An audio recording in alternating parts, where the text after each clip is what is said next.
बहुत interesting developments हो रहे हैं इस वक्त, जिनको जानना बहुत जरूरी है। एक तरफ है पाकिस्तान, दूसरी तरफ बांग्लादेश और तीसरी तरफ टर्की के वहां पर बहुत कुछ चल रहा है। मैं द बैग में चाहती हूँ कि आदि भाई अच्छे से एक्सप्लेन करें। सोशल मीडिया पर यह खबर बिजली की तरह फैली।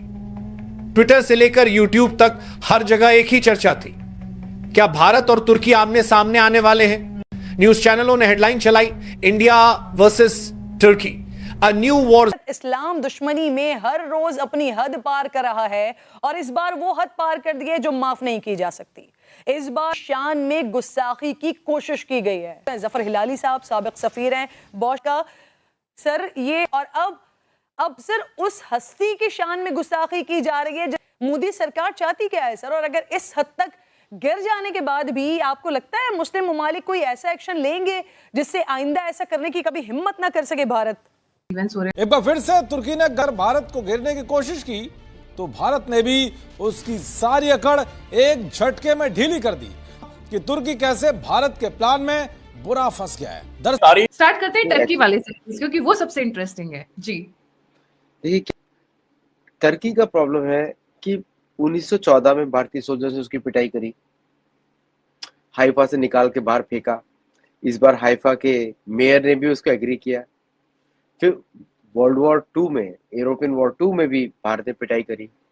अग्रेशन है अतर, ये आपको क्या लग रहा है? कि अगर आप मुझसे पूछे, मुझे तो ये लग रहा है कि भी थोड़ा सा प्लेस करना है भाई। भूमध्य सागर की लहरें आज वैसी नहीं है जैसी सदियों से रही है। नीले पानी की वो शांत गहराइयां अब जैसे आग उगल रही है। दुनिया की 3 बड़ी ताकतें भारत, तुर्की और नाटो अब आमने सामने हैं। एक ऐसा टकराव जो इतिहास के पन्नों में नए युद्ध अध्याय की शुरुआत कर सकता है।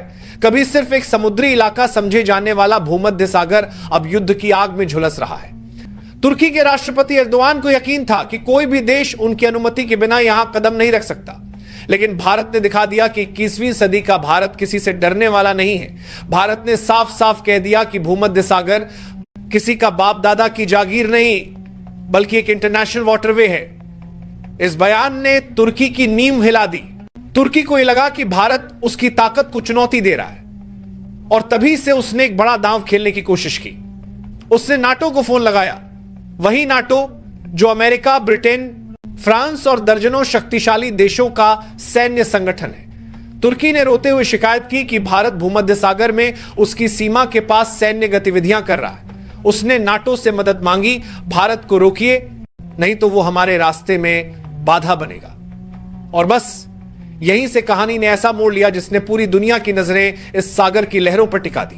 ये जो इसका धारा बदल कर रख दिया है, अनप्रेसिडेंटेड खैर बात कामयाबी हुई है। अब याद रखें, इसके ऊपर दहाइयों तक बातचीत होगी, इसके ऊपर तारीख लिखी जाएगी, इसके ऊपर शाऊर का एक नया सफर, नए मरहले इसके। दोस्तों, तो अब तीसरा, साइप्रस में, ग्रीस में अभी भारत की नेवल एक्सरसाइजेस चल रही हैं। ट्रेडिशनल डिप्लॉयमेंट है और भारत ने प्रैक्टिस में 3 ब्रह्मोस मिसाइल फायर करी।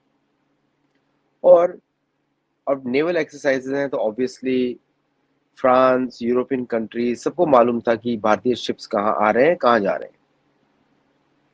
लेकिन सबसे सरप्राइजिंग थिंग है जो टर्किश न्यूज़पेपर्स में और रिपोर्ट की गई, मैं उसकी बात कर रहा हूँ। Plus I will tell you something which is not reported. Zone in the Mediterranean थी, लेकिन असली ड्रामा तब हुआ जब नाटो ने तुर्की का साथ देने से इनकार कर दिया। नाटो के सदस्य देशों ने स्थिति का विश्लेषण किया और पाया कि भारत ने कोई गलती नहीं की थी। भारत ने किसी देश की सीमा में प्रवेश नहीं किया था, न ही किसी पर हमला किया था।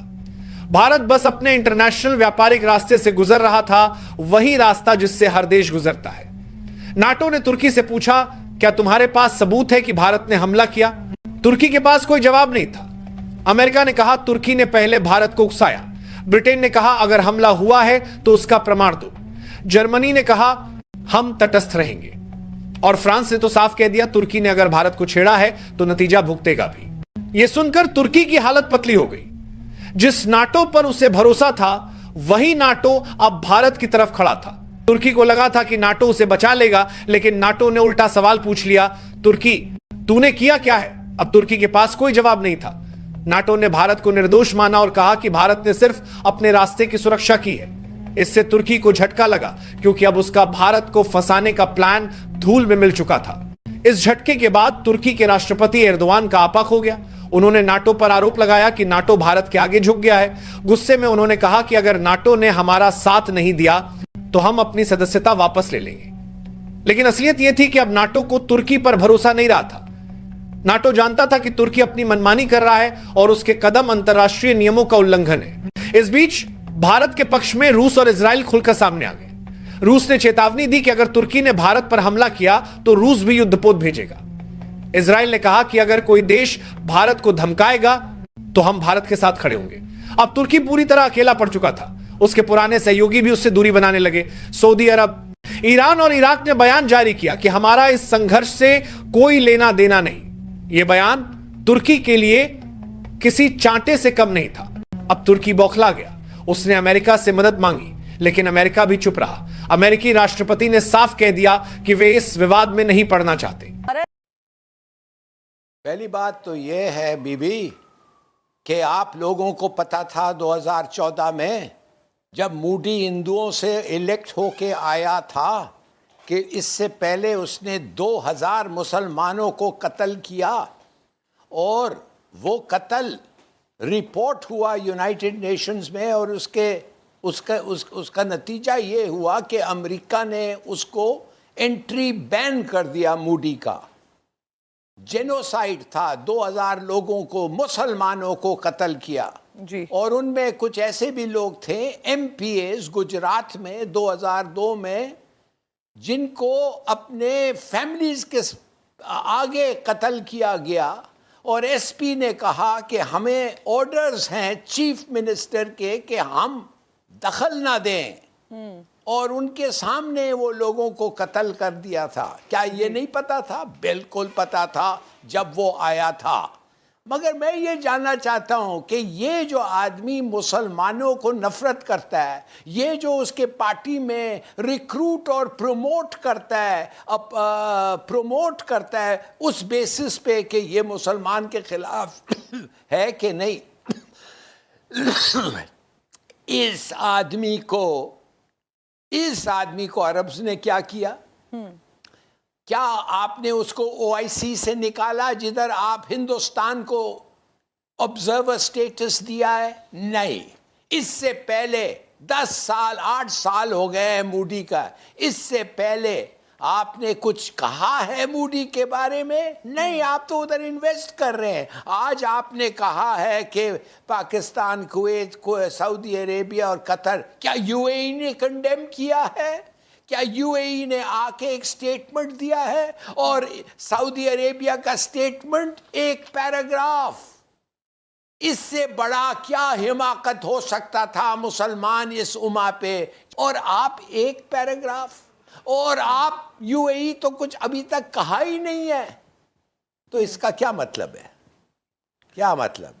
वो सैंक्शन नहीं कर रहे हैं इंडिया में, बॉयकॉट नहीं कर रहे हैं इंडिया में। इनके पास गट्स नहीं है, इनके पास हिम्मत नहीं है।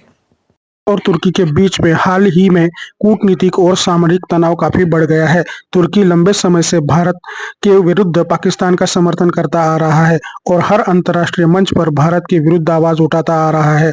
तुर्की ने पाकिस्तान को सैन्य सहायता भी दी है, जिसमें हाल ही में दिखाई गई रिपोर्टों के अनुसार उसने पाकिस्तान को ड्रोन और अन्य युद्ध सामग्री उपलब्ध कराई, जिसे पाकिस्तान ने भारत के खिलाफ इस्तेमाल किया। तुर्की के राष्ट्रपति तैयब अर्दोगान ने कई मौकों पर पाकिस्तान के प्रति समर्थन जताया है और भारत पाकिस्तान के बीच कश्मीर मुद्दे पर अंतर्राष्ट्रीय हस्तक्षेप का पक्ष लिया है, जबकि भारत इस मामले को द्विपक्षीय मामला मानता है और किसी बाहरी हस्तक्षेप का विरोध करता है। हाल के दिनों में भारत ने भूमध्य सागर में अपनी नौसेना की उपस्थिति बढ़ाई है, जिसमें सौदों और सामरिक अभ्यास के लिए आईएनएस त्रिकंद और आईएनएस तलवार जैसे युद्धपोत भूमध्य सागर में भेजे गए हैं। इस कदम से तुर्की को युद्ध को उकसाने वाला बताया है और नाटो से शिकायत की है कि भारत युद्ध की ओर बढ़ रहा है।